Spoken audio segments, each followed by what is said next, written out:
Assalamualaikum warahmatullahi wabarakatuh. Halo teman-teman, jumpa lagi di Harian M Channel. Oke, buat teman-teman yang klik video ini, saya harapkan mudah-mudahan teman-teman masih dalam kondisi sehat walafiat dan masih diberi kelancaran rezeki tentunya. Dan kali ini saya akan coba reaksi sebuah video. Saya ajak teman-teman buat melihat sebuah video tentang pernyataan ataupun penjelasan seorang guru ataupun cikgu di Malaysia yang cemburu dengan bahasa Indonesia dan permasalahan bahasa Melayu di negaranya tentunya. Dan tentunya video ini menarik sekali ya. Kalau kita bicara bahasa Indonesia tentunya sudah deal, sudah selesai. Persoalan bahasa Indonesia tinggal mengembangkannya.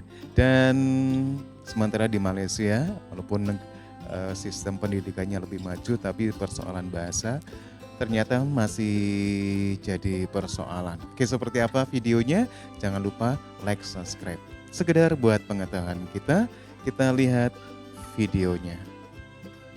Saya sentiasa iri hati dengan cemburu dengan bagaimana Indonesia mengagungkan bahasa ibunda mereka, ya. Saya akan teruskan. Kita akan berbicara hari ini adalah mengenai bahasa Melayu semakin terpinggir, yang mana kita akan membincangkan tentang isu kenapa agaknya orang kata sekarang ni bahasa Melayu tu tidak diperkasakan, terutamanya oleh golongan remaja kita sendiri. Bersama dengan kita hari ini, kita ada dua orang yang saya kira cukup istimewa, cukup dekat di hati remaja-remaja di luar sana. Kita ada Cikgu Z Kirana yang merupakan seorang guru bahasa Melayu dan juga pempengaruh media sosial. Hai Cikgu, apa khabar? Hai, sihat. Pak Sini sihat? Saya nak tanyalah kepada Cikgu Z terlebih dahulu tentang topik kita hari ini lah. Kenapa generasi kita hari ini, especially warga muda kita ni, lebih suka untuk bertutur dalam bahasa Inggeris berbanding bahasa Melayu? Adakah ianya boleh dikatakan sebab kita rasa macam kita nak fit in, diterima di dalam kalangan apa orang kata masyarakat yang lebih katanya moden pada masa kini? Okey, bagi saya kan Fizrin, dari segi tanggapan itu memang betul pun apa yang saya lihat pada hari ini, pelajar ataupun anak-anak muda ni lebih cenderung untuk memilih bahasa Inggeris.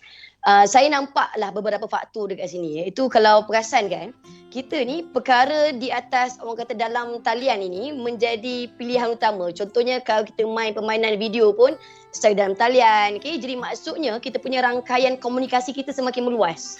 Skop dia semakin meluas. Sebab itulah kadang-kadang saya ada kenal dengan anak-anak murid saya.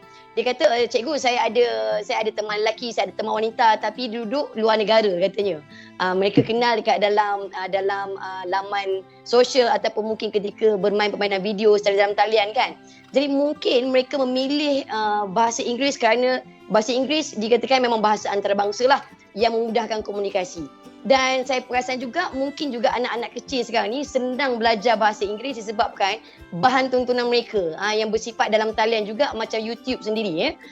Jadi kalau saya kirakan itu sebenarnya anak-anak kita ni, anak-anak muda ni hanya nak berkomunikasi tetapi mereka memilih bahasa Inggeris kerana kononnya ruang lingkup untuk berkomunikasi itu lebih luas. Memang adalah. Jadi kalau saya sebagai cikgu, sebenarnya cabarannya ialah apabila anak itu sudah pun mencapai usia remaja, lagi susah untuk kita betulkan. Sedangkan sepatutnya kita kena dedahkan bahasa Melayu ni ketika mereka kecil lagi sebenarnya. Okey, bila kita cakap lagi kan tentang bahasa Melayu semakin terpinggir, dan kalau kita lihat media juga seharusnya memainkan peranan penting lah. Sebagai contoh, saya kira media-media masa kini memainkan peranan juga dalam untuk memperkasakan lagi bahasa Melayu kita. Tapi saya ada satu situasi, mungkin benda ni tak dalam skrip tau, tak dalam skrip, tapi situasi di Indonesia ketika melawat ke sana, kita nak alih kita punya frekuensi radio, nak dengar radio bahasa Inggeris lah. Tapi bila saya beralih ke radio bahasa Inggeris, apa orang kata DJ radio tidak bertutur dalam bahasa Inggeris. Mereka bertutur dalam bahasa Indonesia. Cuma lagu-lagu yang dimainkan sepenuhnya lagu bahasa Inggeris. Jadi saya macam terkejut, macam macam ni dekat sini. Maknanya yes, this is an English station. Cakap bahasa Inggeris pula. Ini adalah stesen berbahasa Inggeris, tetapi apa yang menginggriskan mereka adalah lagu mereka sahaja. Patutkah kalau katakanlah di Malaysia juga mengadaptasi perkara tersebut? Yang mana polisinya, media kita semua kena berbahasa Melayu. Macam mana tu cikgu? Yang terutamanya media-media arus perdana ni lah. Okey, bagi saya kita berbalik semula kepada dasar kan, okay? Saya sentiasa iri hati dengan cemburu dengan bagaimana Indonesia mengagungkan bahasa ibunda mereka, ya. Contohnya kan kalau kita lihat kan bagaimana mereka yang bukan berbangsa Melayu sekalipun mereka berbahasa Melayu dengan sangat baik. Dan sedangkan mereka dengan adik-beradik keluarga sendiri pun walaupun bangsa bukan Melayu, mereka juga bertutur dalam bahasa Melayu. Dan bagaimana mereka berjaya memperjuangkan banyak perkara dalam bahasa mereka, itu juga antara buat saya cemburu lah. Dan betul lah macam saya kata, dasar lah. Tidak salah untuk kita aplikasikan. Cumanya kita ni jenis yang kalau kita aplikasikan perkara yang sama, orang kata kita meniru. Jadi nampaklah hilang tu kan. Okay, jadi saya juga menyokong sahaja kalau macam stesen radio berbahasa Inggeris, DJ juga berbahasa Inggeris, sebab bagi saya kita tak patut mengetepikan bahasa kedua dekat Malaysia ni tu bahasa Inggeris, kerana mungkin juga ada dalam kalangan contohnya pelancong, okey, pelancong yang nak dengar jugalah hiburan kita dalam bahasa Inggeris, mungkin sekurang-kurangnya mereka boleh memahami, ya.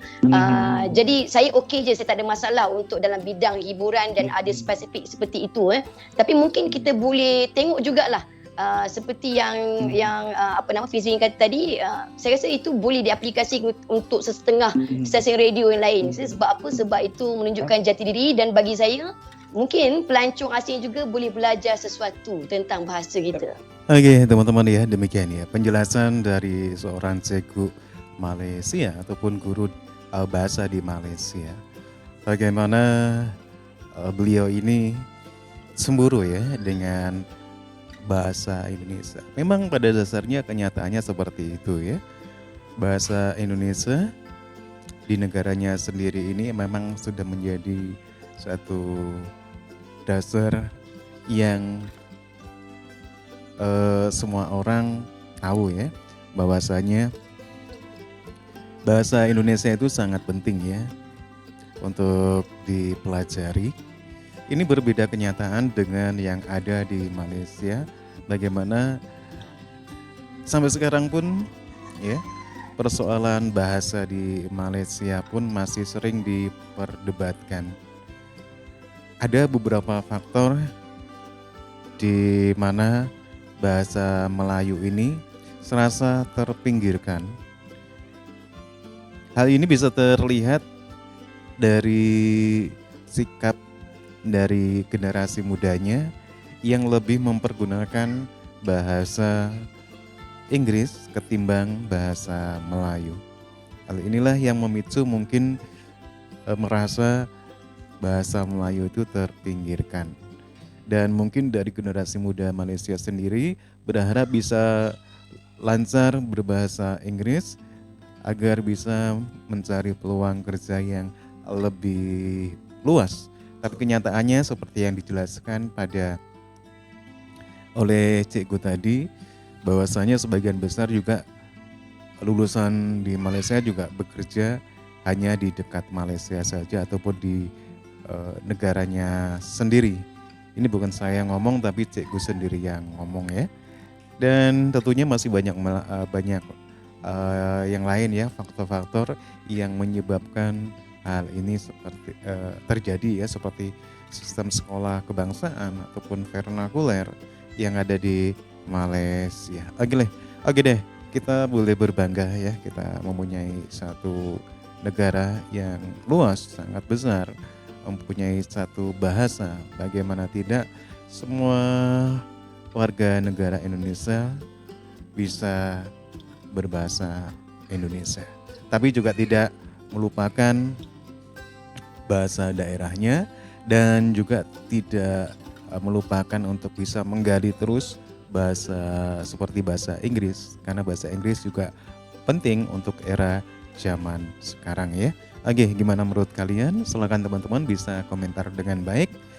Jangan lupa like dan subscribe. Terima kasih, sampai jumpa lagi di video selanjutnya.